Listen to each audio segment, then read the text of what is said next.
देख रहे हैं क्रांति बुलेटिन और मैं हूं आपके साथ अंजलि। तो चलिए शुरुआत करते हैं आज की 5 बड़ी खबरों से।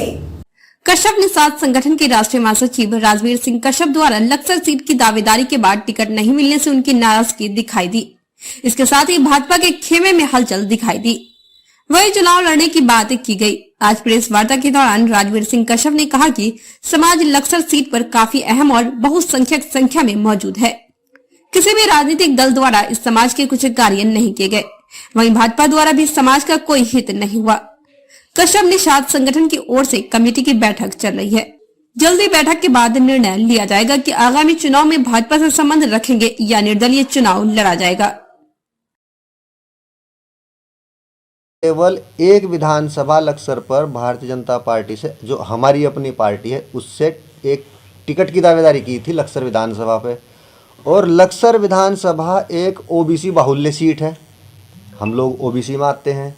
इस सीट पर लगभग 10,000 से ज़्यादा हमारे समाज का वोट है। बाकी तो सर्व समाज ओबीसी का जो है वो 58% के लगभग इस सीट पर रहता है। तो उसी लिहाज से हमने एक टिकट की मांग की और हमने अपनी बात केंद्रीय प्रदेश नेतृत्व तक पहुंचाई, जो वहाँ बात पहुंची और मजबूती से पहुंची। उसके बाद भी पार्टी ने क्या ऐसा देखा कि भाई इस ओबीसी समाज को टिकट नहीं देना चाहिए, और वहाँ फिर अपने जो 2 बार के विधायक हैं संजय गुप्ता जी, जो जनरल कास्ट से आते हैं, उनको ही टिकट दे दिया। तो इस बात को लेकर के कश्यप निषाद संगठन, क्योंकि बहुत मजबूत और बड़ा संगठन है, तो पूरे ज़िले में जो है कार्यकर्ताओं में रोष है और कहीं ना कहीं भारतीय जनता पार्टी के इस कदम को लेकर के असंतोष है। अच्छा, लगातार कार्यकर्ताओं में टिकट ना देने को लेकर के पूरा रोष है। जगह जगह विरोध प्रदर्शन भी कार्यकर्ताओं ने किए हैं। हमने कार्यकर्ताओं को समझाया भी है कि भाई अभी देखते हैं, हो सकता है अभी जैसे बात चल रही है कि भाई हो सकता है टिकट चेंज भी हो सकता है। विधानसभा चुनाव 2022 का बिगुल बज चुका है और कांग्रेसी भाजपा में प्रदेश में सीधी टक्कर दिखाई दे रही है। वही मतदाता भी इस बार कहीं कहीं परिवर्तन के मूड में है। वहीं कहीं डबल इंजन की सरकार के साथ चलकर विकास के राह और ढूंढने की तलाश में है। जब लोगों से जाना गया तो सभी का कहना था कि सरकार कोई सी भी हो, हमें प्रदेश का विकास चाहिए, प्रदेश में पलायन रुकना चाहिए और रोजगार के साधन यहाँ उपलब्ध होने चाहिए। आपका नाम? आपका? मेरा नाम अनीता नेगी है। मैं सरकार से यही चाहती हूँ कि जो भी सरकार बने वो सबका विकास करे और जो हमारे मुद्दे हैं और हमारे शहर के लिए जो चीज़ अच्छी है उसको पूरा करे। सरकार वादे तो सारे करती है लेकिन उन्हें पूरा कर ही नहीं पाती। चुनाव के टाइम पे कहते हैं हम ये करेंगे, हम तुम्हें नौकरी देंगे, हम ये ठीक कर देंगे। तो बेरोजगारी पलायन हो रहा है, उसका सारा कारण यही है। बेरोजगारी इतनी है, लेकिन वादे चुनाव तक ही रहते हैं, उसके बाद सारे वादे वो भूल जाते हैं। बस हमारा मुद्दा ना हम बीजेपी की तरफ से बोलते हैं ना कांग्रेस की। जो हमारे उत्तराखंड के लिए सही है, जो हमारा विकास करेगी, युवाओं को नौकरी देगी, जो मेन मुद्दा है हमारा युवाओं का है।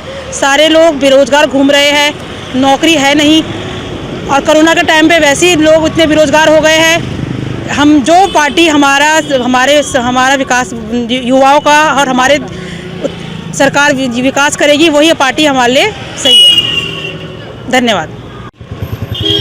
इस बार उत्तराखंड में चुनाव है तो क्या लगता है? इस बार उत्तराखंड के चुनाव तो हैं, सब अपनी अपनी तरफ से अपने अपने वादे कर जाते हैं, ठीक है। तो जो पार्टी अभी तो फिलहाल कोई ऐसा हम लोगों को कुछ काम नज़र नहीं आ रहा कि हम बोले कि हाँ ये सरकार को हम वोट दें या वो सरकार को वोट दें।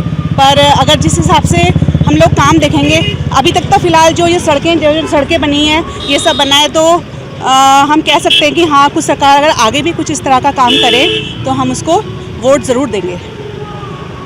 उनके तो बहुत मुद्दे हैं और अभी तक मुझे नहीं लगता कि किसी चीज़ में खरे उतरे हैं। हम अगर बात करें तो पहाड़ों की बात करते हैं। गढ़वाल में हम लोगों की जो पहाड़ की सड़कें हैं, अभी भी आप देखना वहाँ पे ठीक तरह से सड़कों का निर्माण नहीं हुआ। और अगर आप जाएँ वहाँ पर तो आप देखेंगे अभी भी गड्ढे हैं। थोड़ी सी बारिश होती है और वहाँ पे सड़कों में गड्ढे हो जाते हैं, ठीक है। न जाने कितने एक्सीडेंट हो चुके हैं अभी तक। और फिलहाल मेरे ख्याल में जो वहाँ के गांव के लोग हैं, वहाँ की अभी तक गांव तक सड़कें नहीं गई हैं। पूरे वादे करें, चाहे वो कांग्रेस पार्टी हो, चाहे वो जनता पार्टी हो, भारतीय जनता पार्टी हो, कोई भी पार्टी हो। तो हम किसी भी पार्टी को, ऐसा नहीं कि हम किसी पार्टी की तरफ से बोलें, तो हम यही चाहते हैं कि जो भी सरकार आए इस वक्त, तो जो पहाड़ों के डेवलपमेंट है उसको देखें, सबसे पहले हमारे उत्तराखंड के डेवलपमेंट को देखें, तभी हम सोचेंगे उसके आगे बारे में। लक्सर से भाजपा विधायक संजय गुप्ता का टिकट फाइनल होने के बाद पूर्व राज्य मंत्री रहे श्यामवीर सैनी ने लक्सर विधानसभा सीट पर अपनी दावेदारी ठोकते हुए कहा कि क्षेत्र की जनता बदलाव चाहती है। उन्होंने साफ तौर पर कहा कि उनकी बात हाईकमान से हुई है और हाईकमान ने उन्हें आश्वासन दिया है। संजय गुप्ता पर आरोप लगाते हुए उन्होंने कहा कि 2012 की अपेक्षा 2017 में उनका जनाधार कम हुआ है, जो पार्टी के लिए संकेत ठीक नहीं है। उन्होंने कहा कि क्षेत्र की जनता उनके कार्य से खुश नहीं है, क्योंकि न तो यहाँ महिला डिग्री कॉलेज खोला गया है और न ही कोई मेडिकल कॉलेज खोला गया है, न ही इंडस्ट्रीज के क्षेत्र में उनके 10 साल के कार्यकाल में कोई फैक्ट्री लगी है।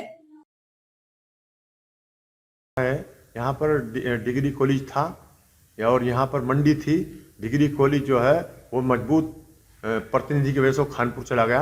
यहाँ की मंडी भी खानपुर चली गई और यहाँ का एक संस्थान है, यहाँ बहुत बड़ा यहाँ इंडस्ट्रियल एरिया, वो भी खानपुर चला गया सिडकुल। और यहाँ पर एक बहुत अच्छी चिकित्सा की ज़रूरत है, अच्छा चिकित्सालय नहीं बन पाया है। डिग्री कॉलेज जो था वो भी चला गया है और इसलिए जनता की अपेक्षाओं पर वर्तमान जनप्रतिनिधि खड़े नहीं उतरे हैं। वो हमें उनसे कोई वो नहीं है, जनता की डिमांड है, जनता की मांग पर हम यहाँ आए हैं। और 2007 में संजय गुप्ता जी लाल ढांग पर हारे थे। उनकी जिला पंचायत, जिससे 2 बार जिला पंचायत रहे उनका परिवार, और वो उनका गांव सुल्तानपुर में पड़ता था, वो वहां से हारे। और यहाँ पर लोगों ने जो नगर निगम क्षेत्र अंतर्गत बापूग्राम स्थित सुमन विहार गली नंबर 1 में बड़ा हादसा होने से टला है। भारी बारिश के बीच आधी रात को बिजली का एक खंभा अचानक तेज धमाके के साथ जमीन से उखड़कर हवा में झूल गया। गनीमत रही कि धमाका होने के बाद बिजली गुल हो गई, अन्यथा खंभे पर लगी बिजली की तार जिस घर के एंगल को छूकर सड़क पर गिरी, वहां करंट दौड़ने से अनहोनी हो सकती थी।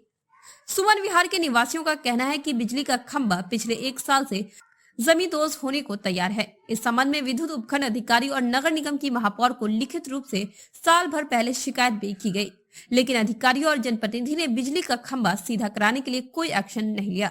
मामले में जब एसडीओ परवीन सिंह से जानकारी ली गई तो उन्होंने बताया कि गली में नाली निर्माण का काम किया जा रहा है, जिससे खंभे का बेस हिल गया और खंभा जमीन से उखड़कर हवा में झूल गया। बताया कि आज ही खंभे को फिर से लगा दिया जाएगा। रविंद्र प्रसाद बर्थवाल है, मैं सुमन विहार गली नंबर 1 में रहता हूँ।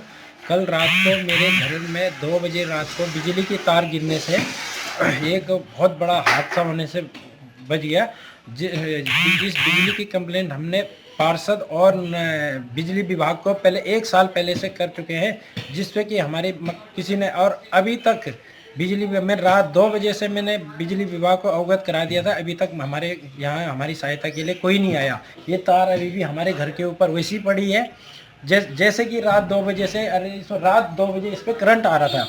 तो जब मैंने बिजली विभाग को, तब 3 बजे जा कर के उन्होंने ये लाइट कटाई, लाइट बंद कराया, और अभी तक देखो 11 बजने वाले हैं, अभी तक हमारी मदद के लिए कोई नहीं आया। हमने जेई साहब को फ़ोन करा तो जेई साहब ने ये कहा कि हमारी लेबर रात को भीग गई है, वो अभी 12 बजे तक आएगी। एसडीओ साहब पे बात होने पे एसडीओ साहब ने बताया कि अभी हमारा गोदाम नहीं खुला है, अभी स्टोर 10 बजे बाद खुलेगा, उसके बाद खंभा लेके तब लेबर आएगी।